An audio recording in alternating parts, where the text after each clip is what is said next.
जय शिला प्रभुपाद।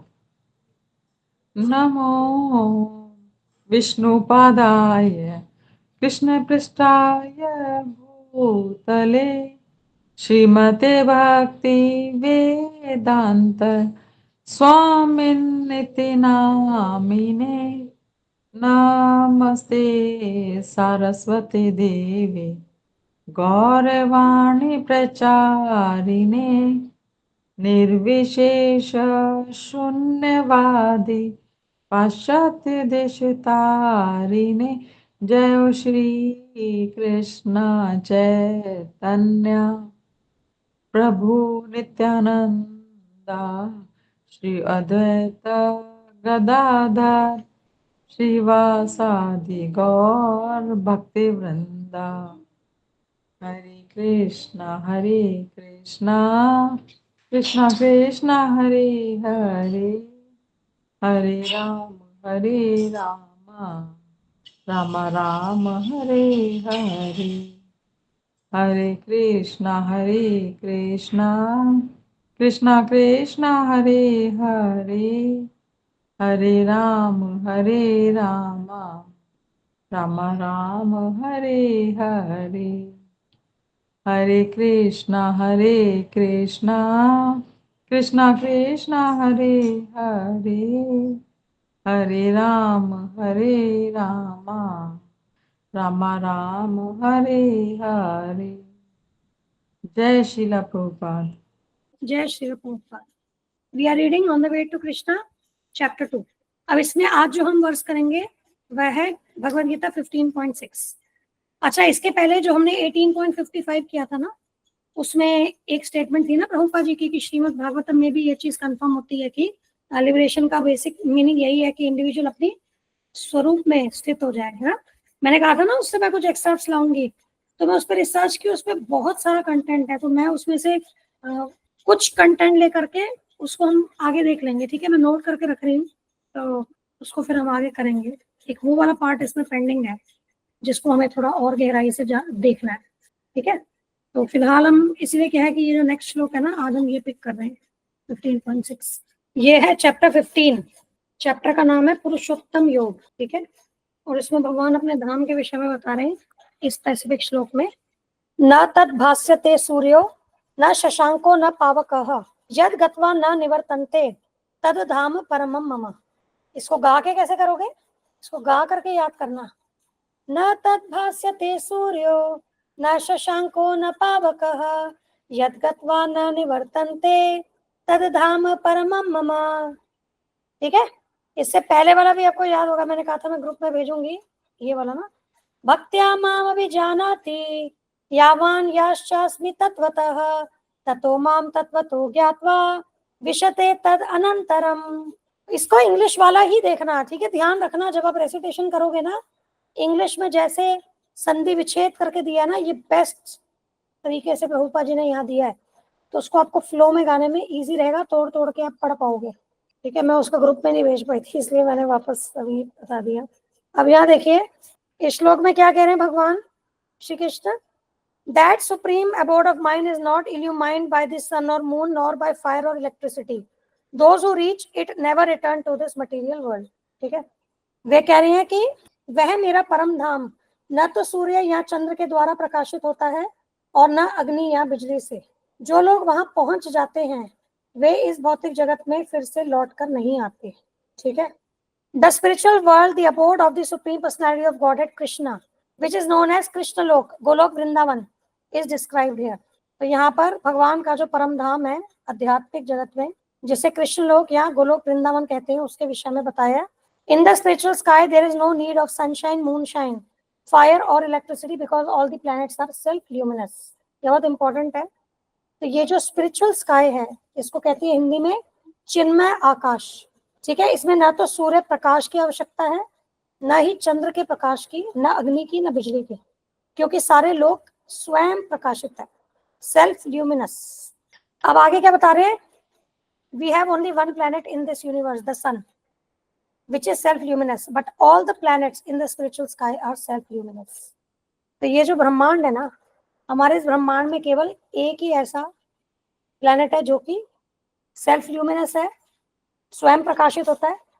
बाकी सारे प्लैनेट्स जो हैं वे स्वयं प्रकाशित नहीं होते हैं, ठीक है। परंतु आध्यात्मिक जगत में क्या है, जितने भी प्लैनेट्स हैं वो सभी स्वयं प्रकाशित रहते हैं, ठीक है। The shining effulgence of all those planets called Vakunthas constitutes the shining sky known as the Brahma Jyotir। तो सारे जो प्लैनेट्स है ना जो आध्यात्मिक जगत में, उनको क्या कहते हैं, वैकुंठ प्लैनेट्स बोलते हैं, वैकुंठ लोक कहते हैं, ठीक है। ये जो समस्त लोक हैं आध्यात्मिक जगत में, वैकुंठ लोक, इनके चमचमाते तेज से चमकीला आकाश बनता है, जिसे क्या कहते हैं, ब्रह्म ज्योति, ठीक है। और वास्तव में अब आगे ब्रह्म ज्योति के बारे में क्या बता रहे हैं यहाँ, actually the effulgence is emanating from the planet of Krishna Goloka Vrindavan. तो वास्तव में जो यह तेज है, ये चमक है, चमचमाता तेज जो है, इसको कहते हैं शाइनिंग एफल्जेंस। ये कृष्ण लोक से, गोलोक वृंदावन से निकलता है, ठीक है। Part of that shining effulgence is covered by महत तत्व, the material world. Other than this, the major portion of the shining sky is full of spiritual planets, which are called Vakunthas, chief of which is Golok Vrindavan। अब देखिए जो spiritual world है ना, उसमें अनंत planets हैं, अनंत लोक हैं, जिनको क्या कहते हैं, वैकुंठ लोक कहते हैं। उनमें जो टॉप मोस्ट लोक है उसको क्या कहते हैं, गोलोक वृंदावन धाम। जैसे समझिए कि भारत की राजधानी दिल्ली, तो भारत में कितने सारे राज्य हैं, लेकिन जो सबसे इम्पोर्टेंस एक रखती है, जो प्लेस सबसे इम्पोर्टेंट है वो क्या है, राजधानी दिल्ली, ठीक है, सेंटर। तो उसी तरीके से क्या है कि ऐसा समझिए कि सारे वैकुंठ प्लैनेट्स है ना, इनकी जो राजधानी है वो क्या है, गोलोक वृंदावन धाम है, ठीक है। और ये जो वास्तव में जो ब्रह्म ज्योति, ये जो प्रकाश है ना, ये वहां से निकल के आ रहा है, गोलोक वृंदावन धाम से आ रहा है, ठीक है। तो ये सारे जो प्लैनेट्स हैं ये बेसिकली कहाँ पर एग्जिस्ट कर रहे हैं, ब्रह्म ज्योति में ही एग्जिस्ट कर रहे हैं। ये सारे प्लैनेट्स ब्रह्म ज्योति में है, ठीक है। अब ये जो भौतिक जगत है, भौतिक जगत में क्या कवरिंग्स होती है, ठीक है। जो विभिन्न तत्व है ना, जो भौतिक तत्व है उनकी कवरिंग होती है भौतिक जगत में। हमने इस पे पहले बात की थी एक बार। तो उन कवरिंग के कारण क्या है कि जो भौतिक जो सारे ब्रह्मांड जो है, ये भी अनंत कोटि ब्रह्मांड है। एक्चुअली ये सारे फ्लोट तो कहाँ कर रहे हैं, ये ब्रह्म ज्योति में ही फ्लोट कर रहे हैं, लेकिन उनकी क्योंकि कवरिंग है ना, इसीलिए वो ब्रह्म ज्योति क्या है, वहां तक नहीं पहुंच रही है, कवर हो गई वो। अब जैसे मान लीजिए कि एक लाइट है, खूब अच्छी रोशनी उसमें आ रही है, लेकिन आपने क्या किया, कुछ किसी वस्तु को, एक कार्डबोर्ड का बॉक्स ले लो, आपने उसके अंदर वो वस्तु रख ली, कोई ऐसी चीज जब बीच में लगा दी तो रोशनी उस वस्तु तक नहीं पहुंचेगी ना। तो वैसे ये जो ब्रह्मांड जो है सब क्या है कि महत तत्व इससे ढके हैं।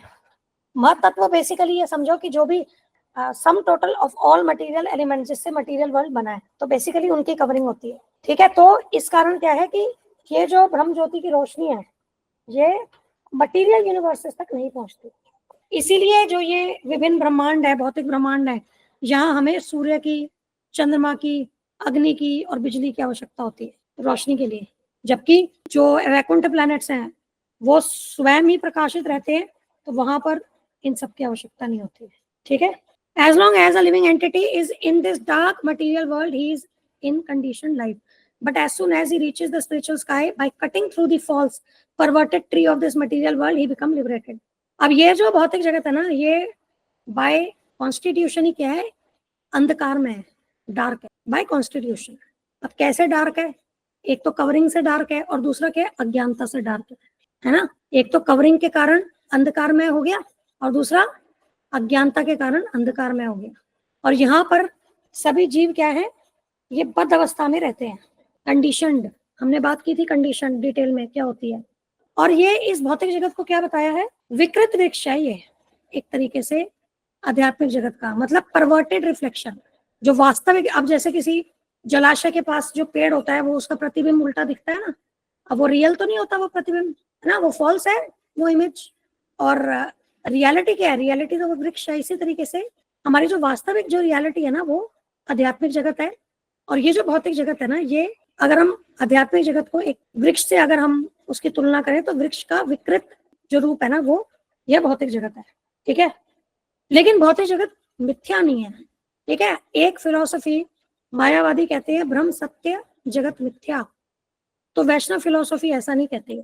वैष्णव फिलोसफी कहती है कि ब्रह्म भी सत्य है, जगत भी सत्य है, परंतु जगत जो है ना ये अस्थाई है, टेम्पररी है, ठीक है, इस तरीके से आपको समझना है। तो ब्रह्म सत्य जगत मिथ्या नहीं, क्योंकि देखिए ये जो भौतिक जगत है ये भी तो भगवान की एनर्जी से बना है ना, ऐसा तो है नहीं कि ये भगवान की एनर्जी नहीं है, सब कुछ भगवान की एनर्जी है। अब जब भगवान सत्य है तो भगवान की एनर्जी मिथ्या कैसे हो सकती है? तो इसीलिए ब्रह्म सत्य जगत मिथ्या हम वैष्णव नहीं मानते, हम कहते हैं ब्रह्म भी सत्य है, जगत भी सत्य है, परंतु जगत जो है वो अस्थाई है। और यहाँ मिथ्या क्या है, यहाँ कौन सी चीज फॉल्स है इस भौतिक जगत में? जो हम यहाँ पर भोग करना चाह रहे हैं ना, और हमें लग रहा है कि यहाँ पर हमें आनंद प्राप्त हो जाएगा, ये जो एक सोच है, ये जो हमारा प्रयास है, ये मिथ्या है, समझ गए? तो ये जगत मिथ्या नहीं है, लेकिन हमें लगता है कि हम यहाँ पर आनंद प्राप्त कर लेंगे, भौतिक भोगों से हम संतुष्ट हो जाएंगे, ऐसी सोच, ऐसा प्रयास मिथ्या है। तो ये समझना है, ये बहुत इंपॉर्टेंट है, ध्यान रखना ये। तो जब हम इस पेड़ को, इस भौतिक जगत रूपी इस विकृत वृक्ष को काट कर आध्यात्मिक जगत में पहुंच जाते हैं, तब हम वास्तव में क्या है, मुक्त हो जाते हैं। Then there is no chance of his coming back here. तो तब वो व्यक्ति क्या है, वो जब आध्यात्मिक जगत को प्राप्त हो जाता है, मुक्त हो जाता है, तो वह यहाँ इस भौतिक जगत में वापस से लौट कर नहीं आता, ठीक है, मतलब उसके लिए यहाँ आने का कोई चांस ही नहीं है। अब देखो हिंदी में ट्रांसलेशन में पता है क्या लिखा है, तब वह यहाँ वापस नहीं आता, और यहाँ क्या लिखा है, then there is no chance of his coming back. दोनों में अंतर है, देख रहे हो, अंतर दिख रहा है आपको ट्रांसलेशन में? तभी हमें इंग्लिश में पढ़ना। यहाँ क्या कह रहे हैं, अगर हम इस इंग्लिश को एज इट इज ट्रांसलेट करें तो क्या कह रहे हैं कि उस जीव का वापस इस भौतिक जगत में आना, इसकी कोई संभावना ही नहीं है ना। लेकिन अब हिंदी बुक में क्या दिया है, तब वह वापस नहीं आता। दोनों में अंतर है ना, तो इसलिए प्लीज इंग्लिश में ही पढ़ना, आपको ज्यादा इंग्लिश से ही समझ में आएगा। हिंदी में ट्रांसलेशन में बहुत मीनिंग चेंज हो जाती है। बट आप लोग एग्री कर रहे हो कि मीनिंग चेंज है इन दोनों का? यस माता जी, दोनों फर्क क्यों गिना होता है? जैसे एक में तो बोले कि नहीं आता, तो उसमें तो फिर भी कुछ पॉसिबिलिटी हो सकती है, बाई चांस आ जाए। और हाँ, दूसरे में बोलेंगे बिल्कुल कोई चांस ही नहीं, मतलब कोई पॉसिबिलिटी ही नहीं है, कोई गुंजाइश ही नहीं कि वापस आए, कि बिल्कुल इम्पॉसिबल है वो आना। ये वाला मीनिंग है, बिल्कुल है ना? ठीक है माता बिल्कुल जी। बिल्कुल बिल्कुल परफेक्ट परफेक्ट, ठीक है। In his conditioned life, the living entity considers himself to be the lord of this material world, but in his liberated state, he enters into the spiritual kingdom and becomes an associate of the Supreme Lord. There he enjoys eternal bliss, eternal life, and full of knowledge. ठीक है, तो अब क्या कह रहे हैं कि जब हम इस बद्ध अवस्था में होते हैं, तब हम स्वयं को क्या समझते हैं, इस भौतिक जगत का स्वामी। ये जो सोच है ना, ये मिथ्या है, ठीक है, ये फॉल्स है। परंतु जब हम मुक्त अवस्था में आ जाते हैं, तब हम आध्यात्मिक जगत में प्रवेश करते हैं और भगवान के पार्षद बन जाते हैं, और वहां पर सच्चिदानंदमय जीवन को व्यतीत करते हैं। यही वास्तविक मुक्ति है, ठीक है।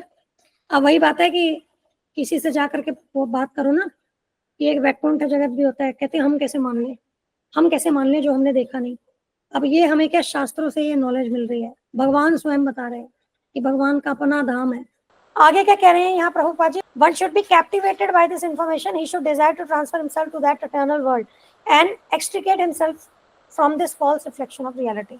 तो ये जो बात हमें बताई जा रही है ना यहाँ पर, उससे हमें क्या है, हमें आकर्षित होना चाहिए, हमें मुग्ध हो जाना चाहिए इस बात को सुन करके, और प्रयास करना चाहिए कि हम भी शाश्वत जगत में चले जाएं, है ना। क्योंकि यहाँ पर जो ये मिथ्या प्रतिबिंब है रियल वर्ल्ड का, वास्तविक जगत का, उससे क्या है, हमें अपने आप को विलग कर देना चाहिए और आध्यात्मिक जगत में प्रवेश करना चाहिए। वास्तविक जो है हमारी आइडेंटिटी, उसमें स्थित होना चाहिए।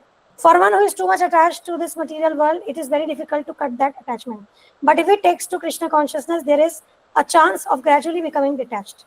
तो जो भौतिक जगत से बहुत ज्यादा अटैच्ड है, यहाँ पर भौतिक वस्तुओं से, भौतिक रिश्तों से, भौतिक चीजों से, चाहे वो जड़ पदार्थ हो या चेतन हो, तो हम जितने यहाँ पर आसक्त होंगे तो क्या होगा, हमारे लिए इससे निकल पाना कठिन हो जाता है ना, डिटैचमेंट कठिन हो जाती है। लेकिन अगर हम कृष्ण भक्ति करते हैं तो हम धीरे धीरे क्या है, हम डिटैच हो जाते हैं।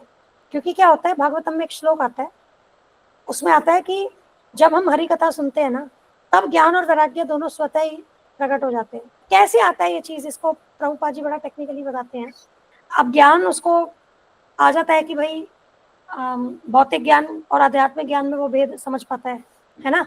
तो मटेरियल नॉलेज, स्पिरिचुअल नॉलेज, फिर उसको पता चलता है कि भौतिक तो सब क्या टेम्पररी है, और स्पिरिचुअल जो है वो सच्चिदानंद है तो ऑटोमेटिकली क्या है कि वो भौतिक से वो क्या है डिटैच होता चला जाता है, स्पिरिचुअल की तरफ वो अट्रैक्ट होता चला जाता है। और इसको आप ऐसे भी ले सकते हैं, हम जैसी संगति करते हैं हमारी पर्सनालिटी वैसी डेवलप हो जाती है। जितना हम दिव्य के साथ संगति करेंगे, जैसे भगवान के साथ, भगवान की सेवा के साथ, भगवान के भक्तों के साथ, तो हम भी क्या है कि उस दिव्य उस मार्ग पे ही चलेंगे ना फिर हम। तो लॉजिकली आप इसको ऐसे भी समझ सकते हैं। तो इसीलिए क्या होता है कि जैसे जैसे हम कृष्ण भक्ति में आगे बढ़ते हैं तो हम डिटैचमेंट हमें आ जाती है, और उसके लिए हमें एक्स्ट्रा प्रयास नहीं करना पड़ता है। अब कहीं किसी को अगर बोला जाए ना कि उसका मान लीजिए किसी का टीवी देखने में बहुत ज्यादा आसक्ति है, उसको अगर आप आर्टिफिशियली बोलो कि अब तुम क्या है कि 1 ही घंटा टीवी देखोगे तुम, और बाकी आप मान लो वो 10-12 घंटे दिन के टीवी देखता है, आप उसको कृत्रिम रूप से लगा लो कि अब से आप सिर्फ 1 घंटा टीवी देखोगे, तो वो छटपटाएगा। लेकिन अगर वही 11-12 घंटे है उसको आपने दूसरी चीज में लगा दिया जो कि हायर है, जैसे गुरु जी कहते हैं ना, अगर आपको बुरी आदत छोड़नी है तो अच्छी आदत अपना लो, तो जब वो हायर में आ गया उसको वहां पर ऐसा रस प्राप्त होगा कि उसका अपने आप ही वो आदत छूट जाएगी। तो वैसे ही होता, बहुत एग्जाम्पल्स है, आप इसको लॉजिकली समझ सकते हैं। तो कृष्ण भक्ति में आकर के क्या डिटैचमेंट जो है वो ऑटोमेटिकली आती है, आपको उसके लिए मेहनत नहीं करनी पड़ती। One has to associate himself with devotees those who are in Krishna consciousness. देखो यहाँ पर आ गया एसोसिएशन की बात, ठीक है। तो ये एसोसिएशन बहुत ज्यादा इंपॉर्टेंट है, क्योंकि प्रेरणा भी वहीं से मिलेगी, हमें ज्ञान वहीं से मिलेगा, है ना। और हमें भक्तों के संग से ही क्या है कि हम आगे बढ़ सकेंगे। क्योंकि अब आप इंजीनियरिंग पढ़ना चाहते हो, आप इंजीनियरिंग कॉलेज में जाके पढ़ोगे ना, क्योंकि वहां पर बाकी सारे बच्चे भी वही चीज अभ्यास कर रहे हैं। अब यही हम बोले कि भाई मिक्स कर दो सारे बच्चे, इंजीनियरिंग, डॉक्टरी, कॉमर्स, ये वो सब एक साथ एक क्लास में बिठा दो और बोलो तुम, तो कैसे होगा? तब भी उसमें कैसे सक्सेसफुल कौन होंगे? वही होंगे जो अपने जैसा जो सब्जेक्ट पढ़ रहा है उसके साथ संग करेंगे, राइट। जो अकेला होगा वो तो स्ट्रगल करेगा ही, या गलत संग करेगा वो भी स्ट्रगल करेगा। लेकिन जिसने अपने ये ग्रुप्स बना दिए कि ठीक है अब इंजीनियर वाले बच्चे एक साथ आ जाएंगे, साथ में पढ़ रहे हैं, मेडिकल वाले साथ में पढ़ रहे हैं, तो सफल भी वही होंगे। तो इसको बड़ा लॉजिकली इन चीजों को आप समझ सकते हो कि कितना इंपॉर्टेंस है इस डिवोटी एसोसिएशन का, ठीक है। One should search out a society dedicated to Krishna consciousness and learn how to discharge devotional service। तो क्योंकि वो एक प्रॉपर सोसाइटी में जो कृष्ण भक्ति से संबंधित एक पूरा समाज जो है उसमें अगर हम जुड़ जाएंगे तो क्या होगा, हम सीख पाएंगे कि किस तरीके से हमें कृष्ण सेवा करनी है। In this way he can cut off his attachment to the material world. One cannot become detached from the attraction of the material world simply by dressing himself in saffron cloth. बहुत important है। तो क्या है कि कृष्ण भक्त के संग के द्वारा हम क्या है इस भौतिक जगत से डिटैच हो सकते हैं। परंतु यदि हमने केवल गेरुए वस्त्र पहन लिया और हम कहें कि हम इस भौतिक जगत से कट गए, ऐसा नहीं हो सकता, ठीक है। वो तो एक्सटर्नल शो हुआ, बाह्य रूप से आप क्या है, आप अपने आप को दिखा रहे हैं कि आप तो बड़े साधु बन गए, लेकिन इंटरनल चेंज कहाँ गया? इंटरनल चेंज तो आपके कुछ आए। और इसीलिए आज कलयुग में हम देख रहे हैं कि साधु की वस्त्र में ही लोग जो है वो लोगों को मूर्ख बना रहे हैं, है ना। तो कृष्णा कॉन्शियसनेस जो है ना, समझना पड़ेगा, अंदर का चेंज जो है, इंटरनल चेंज, उसकी बात करती है, ठीक है। एक्सटर्नल तो ऑटोमेटिकली आ जाएगा। अब आपको इंटरनल चेंज आएगा तो एक्सटर्नल, अब जैसे केवल हम वैष्णव परिधान की बात करें, अब जब आप इंटरनल आपके अंदर चेंज आया तो आपका मतलब मान लीजिए कोई व्यक्ति है जो कि बहुत मॉडर्न परिधान, जिसने मॉडर्न परिधान अपनाए हुए, तो और जिस तरीके से आजकल लोग किस प्रकार के कैसे कैसे वस्त्र पहनते हैं जो कि आपत्तिजनक होते हैं, ऐसे वस्त्र समाज में नहीं पहने जाते। उसको अगर आर्टिफिशियली बोले कि तुम साड़ी पहनो या तुम ढक करके अच्छे वस्त्र पहनो, तो वो नहीं एक्सेप्ट करेगा। लेकिन अगर उसके अंदर इंटरनल चेंज आ गया तो ऑटोमेटिकली एक्सटर्नल तो आ ही जाएगा ना।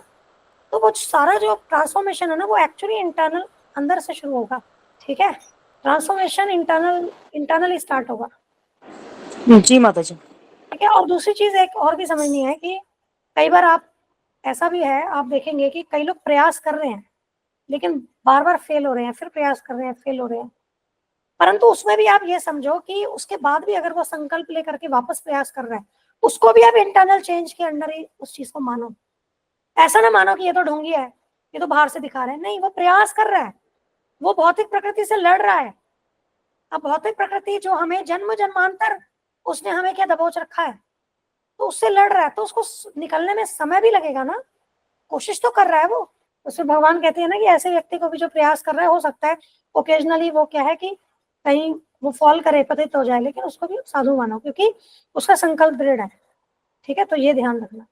अब इसके बाद he must become attached to the devotional service of the Lord. Therefore, one should take it very seriously that devotional service, as described in the 12th chapter, is the only way to get out of the false representation of the real tree. तो 12वां जो अध्याय है ना भगवत गीता का, वो पूरा कृष्ण भक्ति के विषय में है।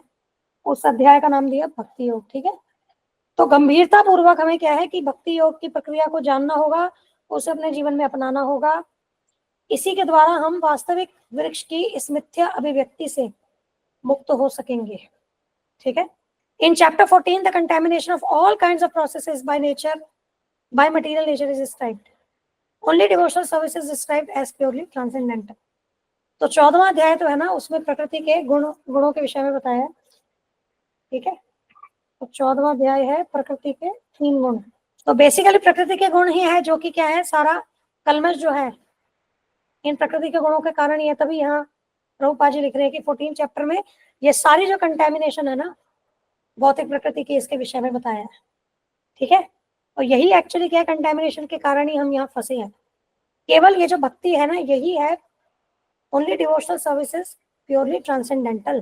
तो केवल ये जो भक्ति है ना, यही शुद्ध रूप से दिव्य है। ठीक है, तो ये समझना होगा हमें। द वर्ड्स परमम ममा are very important here. Actually every nook and corner is the property of the supreme lord, but the spiritual world is full of 6 opulences. तो यहाँ पर परमम ममा शब्द के ऊपर प्रभुपाद जी यहाँ व्याख्या करते हुए बता रहे हैं कि वैसे तो क्या है कि सब कुछ भगवान का ही है ना, और यहाँ पर आध्यात्मिक जगत जो है, जो दिव्य जगत है, इसके विषय में भगवान क्या कह रहे हैं, परम धाम, परम परम कह करके संबोधित किया, क्योंकि ये क्या है, यह 6 ऐश्वर्यों से पूर्ण है। ठीक है, भगवान के 6 ऐश्वर्य जानते हैं, वास्तव में भगवान के अनंत ऐश्वर्य हैं, लेकिन पद्म पुराण में क्या है, भगवान की एक डेफिनेशन आई है। भगवान कौन है, जो इन 6 भग अर्थात ऐश्वर्य को वाहन करें। संपूर्ण सौंदर्य, संपूर्ण धन, संपूर्ण यश, संपूर्ण बल, संपूर्ण ज्ञान, संपूर्ण वैराग्य। इस पर चर्चा है, भगवान की परिभाषा है ना, इस पर चर्चा है। एक श्लोक, एक जो श्लोक है ना पद्म पुराण का, वो भी हमने वहां बताया है। वो वेद सारथी में एक वीडियो है, वो मैं भेज दूंगी, उसको सुन लेना। आगे क्या बता रहे हैं Prabhupada ji, the Katha Upanishad also confirms that in the spiritual world there is no need of sunshine, moonshine और स्टार्स, न तत्र सूर्यो भाति न चंद्र तारकम। बेसिकली इसमें यही बताया जा रहा है कि मतलब ये बात कि भगवान का जो धाम है, इसमें सनशाइन, मूनशाइन और स्टार्स, इनकी कोई आवश्यकता नहीं है, क्योंकि ये जो आध्यात्मिक जगत है, ये क्या है, ये सेल्फ एफल्जेंट है। ठीक है, इसको कैसे बता रहे हैं Prabhupada ji, for the whole spiritual sky is illuminated by the internal potency of the supreme lord, क्योंकि समस्त आध्यात्मिक आकाश भगवान की आंतरिक शक्ति से प्रकाशमान है। भगवान कहते हैं ना कि ये जो ब्रह्म है, इसका तेज मुझसे है ना, हमने किया था इसके ऊपर भी एक बार बात। तो ये भगवान की शक्ति के द्वारा है ये सब। That supreme abode can be achieved only by surrender and by no other means। तो ये बिल्कुल एक अथॉरिटेटिव स्टेटमेंट प्रभुपाद जी ने यहाँ बता दी है कि ये जो आध्यात्मिक जगत है ना, ये केवल शरणागति के द्वारा ही प्राप्त किया जा सकता है, अन्य किसी और प्रक्रिया के द्वारा नहीं, और किसी साधन के द्वारा नहीं। तो ये इस स्टेटमेंट पे आप चिंतन कर लो अच्छे से। हमने ये तो जान लिया, डिस्कवरी में हमने जान लिया कि ठीक है, भगवान का परम धाम है और ये परम धाम की ये क्वालिटीज हैं, है ना, और यहाँ पर जो पहुंचता है वो पुनः यहाँ भौतिक जगत में, जो कि दुखों का संसार है, इससे यहाँ लौट कर नहीं आता। तो ये हमने जान लिया, डिस्कवरी हो गई। अंडरस्टैंडिंग भी हमने कर ली, क्यों ऐसा है, क्या है, सब जो व्याख्या में प्रभुपाद जी बता रहे हैं, इसकी अंडरस्टैंडिंग भी हमने कर ली। अब एप्लीकेशन क्या है, सरेंडर। जिस स्टेटमेंट से प्रभुपाद जी ने इस श्लोक का भावार्थ को कंक्लूड किया है, वही बेसिकली हमें ड्राइव करेगी एप्लीकेशन ऑफ दी वर्स पे। यहाँ प्रभुपाद जी क्या कह रहे हैं कि शरणागति के अलावा और कोई माध्यम नहीं है जिससे हम भगवान के परम धाम को प्राप्त करें। तो हमारी एप्लीकेशन क्या है, शरणागति। अब किनको शरणागति, भगवान के शुद्ध भक्त की शरणागति। ठीक है, तो इसका मतलब जो जितने भी स्पिरिचुअलिस्ट बने, बड़े बड़े स्पिरिचुअलिस्ट बने, यदि वे कृष्ण भक्त नहीं है, वे कृष्ण का परम धाम प्राप्त नहीं कर सकते। और कहने को वो इस भ्रम में रहें, जैसे कहते हैं ना कि सारे मार्ग जो हैं वह एक ही ओर जा रहे हैं, है ना, सब कहते हैं ये कि सारे प्रोसेसेस तो एक ही ओर जा रहे हैं, लेकिन वास्तव में क्या है, ऐसा नहीं है। ठीक है, इस पे हम बात कर चुके हैं, यान्ति देवान वाला एक वर्स आता है ना, हम पहले बात कर चुके हैं। तो यहाँ समझने की बात यह है, हम कितने भी बड़े स्पिरिचुअलिस्ट बने और हम सोचे कि हम क्या भगवत प्राप्ति कर लेंगे, लेकिन बिना शरणागति के ये पॉसिबल है ही नहीं, ये संभव है ही नहीं। तो हमारे एप्लीकेशन क्या है, हमें शरणागति करनी है। तो इस टेक अवे को जो आज की चर्चा का है ना, इसके ऊपर आप मनन कीजिए। ओके, आप कोई प्रश्न जी बताइए। माता जी। जी माता जी। आप कोई प्रश्न है तो बताइए, और फिर हम नेक्स्ट परसों होगा सेशन, क्योंकि कल तो वेंसडे है, परसों सेशन होगा, इसी श्लोक के एडिशनल कुछ पॉइंट्स हम करेंगे। ठीक है, जी जी माता माता जी। ठीक है, फिर क्लोज करते हैं। आज अच्छी डिस्कशन रही हमारी। बस ध्यान रखिएगा, हमें ऑफेंसिव नहीं होना किसी के प्रति, ठीक है, किसी के साथ बहस नहीं करनी है, क्योंकि कई बार वो फिर ऑफेंसिव हो जाएंगे तो फिर वो सही नहीं जी है, माता जी। ध्यान रखना। और हमें क्या है कि हमें विनम्रता से ही रहना है। सामने वाला हमारे ऊपर कितना भी हमारे साथ अत्याचार करे, गलत वो करे, कोई गलत चीज हमें बोले, हमें उसको सहना सीखना भी है, क्योंकि कई बार होता है फैमिलीज में भी कई चीजें हम ऐसी झेलते हैं, हमें उसको क्या एक्सेप्ट करके आगे बढ़ना है। हाँ, गुरु के प्रति, भगवान के प्रति, वैष्णव के प्रति कोई निंदा करे उसको हमें स्वीकार नहीं करना है, वहां पर हमें वज्र की तरह कठोर बनना है जरूर, ठीक है। लेकिन अदरवाइज क्या है, हमें और दूसरा चीज क्या, हमें घमंड भी नहीं करना है कि अरे हमें इतनी सारी नॉलेज आ रही है तो मूर्ख है, इसको तो कुछ पता ही नहीं है। नहीं, एक्चुअली सबको नॉलेज है, आत्मा सभी आत्मा है, सच्चिदानंद है ना। अब वो आवरण किसका कितना है ना, वो परत मिट्टी कितनी जमा है, बस वही है। और मिट्टी कभी ना कभी तो हर किसी की निकलेगी, किसी जीवन में तो शरणागति लेनी होगी। भगवान से प्रे कर सकते हैं कि हाँ भगवान जी, जैसे आपको आज फ्रेंड मिली, अब भगवान से प्रे कीजिए, परमात्मा रूप में उनके हृदय में भी बैठे हैं कि भगवान जी मैंने कोशिश करी, अब आप उनको क्या है कि कृपा कीजिए कि वो ये बात को समझें, और जो आपकी इच्छा है ना, जैसा आप भोग चाहते हैं वो ऐसा आपकी वैसी सेवा कर सके, उसको आप ये मार्गदर्शन करिए, है ना, आप कृपा कीजिए। तो बस हमारा वहां पर खत्म हो गया काम, हमने ठीक है माता जी। हमने भगवान को भी प्रे कर दिया, ठीक है ना। बाकी तो फालतू फालतू बहुत चीजें मिलेगी, दिमाग पर डायरेक्शन लोगों का गलत ही जा रहा है, तो कुछ नहीं हो सकता, तो क्या कर सकते हो। तभी हम ये प्रयास तभी को कर रहे हैं ना, इन सेशंस का भी, एटलीस्ट हम जाने, हम तो जाने, पहले तो आग लगी है, खुद को तो बचाने का देखे कि आग से कैसे बचना है, जब भी तो लोगों को बचाएंगे, अभी तो खुद के ही हाथ पैर जले हुए हैं, क्या किसी को हेल्प करेंगे, जला हुआ क्या हेल्प करेगा किसी को। वही माता जी, कल भी ये चीज ही ना, मतलब परसों मेरी किससे बात हुई थी, वैद्य जी हैं वो, उनकी बहुत ही जो बात दवाई देती हैं, तो उनसे मैं आयुर्वेदिक थोड़ी दवाइयां मंगाई थी मैंने। तो वो मुझे बोल रही थी कि जैसे मैंने बोला कि ऐसा करना है, बोले पहले खुद तो बचो, खुद तो भक्ति के मार्ग पे चलो, वरना आधे अधूरे मार्ग में तो आपको वापिस ये जो दुनिया है ना ये खींच लेगी अपनी तरफ, जो आपका अध्यात्म का मार्ग है ना ये बीच में ही अटक जाएगा। आप पहले खुद पूरी तरह से उस रास्ते पे पहुंच जाओ, फिर आपको जो करना है करो। बिल्कुल, तब ना शंका समाधान भी कर पाएंगे लोगों का हम अच्छे से, फिलोसफी आएगी तभी तो कर पाएंगे ना।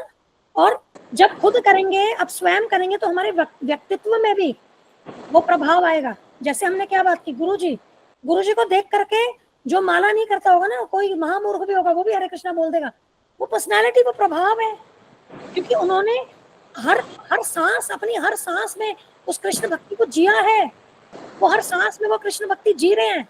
और ये चीज ध्यान रखना हमेशा, गुरु शिष्य का जो संबंध होता है ना, वो पिता पुत्री ये होता है, ये ध्यान रखना, एटर्नल फादर। और मैं आप दोनों से एक रिक्वेस्ट करूंगी, प्रभुपाद जी का अभी आविर्भाव दिवस आ रहा है 17 अगस्त को, नंदोत्सव होता है ना, श्री कृष्ण जन्माष्टमी के अगले दिन प्रभुपाद जी का जन्म हुआ था, नंदोत्सव के दिन, ठीक है। हम उसको बहुत धूमधाम से मनाते हैं। हम प्रभुपाद जी को अपनी भावनाएं लिखते हैं, लेटर लिखते हैं, ठीक है, जिसको कहते हैं व्यास पूजा ऑफरिंग। हम जो व्यास पूजा करते हैं ना, वो गुरु जी का जो रियल आविर्भाव दिवस होता है ना, जब उन्होंने प्राकट्य उनका हुआ है, तब हम करते हैं। तो प्रभुपाद जी की व्यास पूजा का दिवस होता है वो, तो हम प्रभुपाद जी को लेटर लिखते हैं, उसमें हम प्रभुपाद जी को ग्लोरीफाई करते हैं और उनकी कृपा की हम विनती करते हैं उनसे। मैं आपको ना व्यास पूजा ऑफरिंग बुक जो पिछले साल की है ना, वो भेजूंगी, भक्तों ने अपने क्या एक्सप्रेशंस उसमें दिए हैं वो पढ़िए, प्लीज उसको पढ़िए, उससे भक्ति बढ़ेगी, प्रभुपाद जी के प्रति आपकी श्रद्धा बढ़ेगी, निष्ठा बढ़ेगी। और आप दोनों भी, मीनू माता जी, शिपाली माता जी, आप दोनों से रिक्वेस्ट है, इस बार आप भी व्यास पूजा ऑफरिंग प्रभुपाद जी के लिए लिखेंगे। माता जी कैसे लिखनी है वो? मैं भेजूंगी ना आपको बुक, आप पढ़िए लोग कैसे लिखते हैं, ठीक है। सब जन कैसे लिखते हैं। ठीक है माता जी। ठीक है, वो पढ़िए, उसी से गाइडेंस आपको मिलेगी, क्योंकि भक्तों से ही सीखते हैं हम, है ना। उसमें गुरु जी की ऑफरिंग भी है, पहले गुरु जी की ऑफरिंग पढ़ी है, विष्णुप्रिया माता जी की ऑफरिंग पढ़ी है, बाकी भक्तों की ऑफरिंग पढ़ी है। तो इस बार 100% आपसे मुझे चाहिए कि आप प्लीज व्यास पूजा ऑफरिंग लिखना, क्योंकि आप ये सोचो कि अब आपका जो वो एक संबंध है ना पिता पुत्री का, ये अब स्टैब्लिश हो गया है प्रभुपाद जी के साथ। अब जैसे बेटी अपने पिता को जो बोलना चाहती है अपने मन दिल की बात, और उनसे जो भी रिक्वेस्ट करना चाहती है, आप उसको लिखिए, खुले दिल से लिखिए, देखिए प्रभुपाद जी कैसे वो पूरी करते हैं। हाँ, ध्यान रखना, ग्लोरीफाई करना है प्रभुपाद जी को, पहले उनको ग्लोरीफाई भी करना है। ये नहीं कि हम अपने ही क्लैरिफिकेशन में और अपनी इच्छाओं में लग गए, ये हो जाए वो हो जाए, नहीं। आप इसीलिए कह रहे हैं, भक्तों ने लिखा पढ़िए, उसमें प्रभुपाद जी ने हमारे लिए क्या क्या इतना संघर्ष किया, वो सब चीजें भी उसमें आपको पता चलेगी। आप उन संघर्ष का रेफरेंस दे करके भी आप लिख सकते हैं कि आपने हमारे लिए ये तो, क्योंकि भगवान प्रसन्न होते हैं जब भगवान के भक्त को हम ग्लोरीफाई करते हैं, तो भगवान प्रसन्न होते हैं। ठीक है जी माता जी। तो वो मैं भेज दूंगी, वो पढ़िए। लैपटॉप में पढ़ना थोड़ा बड़ी वो करके, मोबाइल में थोड़ा दिक्कत होगी पढ़ने में। ठीक है माता जी। ठीक है, ठीक है, चलिए, कोई क्वेश्चन भूमिका, कोई क्वेश्चन बेटा? नो माता जी। माता जी कब तक शेयर करें ऑफरिंग? 25 तारीख की डेट है बेटा, दीक्षा ग्रुप में डाल दिया है 25 तक, ओके ओके माता जी। और टाइप करके, ठीक है, और srilaprabhupada@givgita.com वहां डालना, वो ग्रुप में है, अक्षरिताई प्रभु जी ने मैसेज किया। अच्छा अच्छा, थैंक यू माता जी। ठीक है, चलिए, ध्यान रखिएगा। हरे कृष्णा, धन्यवाद, प्रणाम। कुछ हरे गलती कृष्णा, दंडवत प्रणाम सभी को। प्रणाम। हरे कृष्ण माता जी, धन्यवाद प्रणाम। जय श्री प्रभुपाद। जय श्री प्रभुपाद, हरि बोल। थैंक यू, हरे कृष्ण माता जी, धन्य प्रणाम। जय श्रीला प्रभुपाद। जय हरि बोल।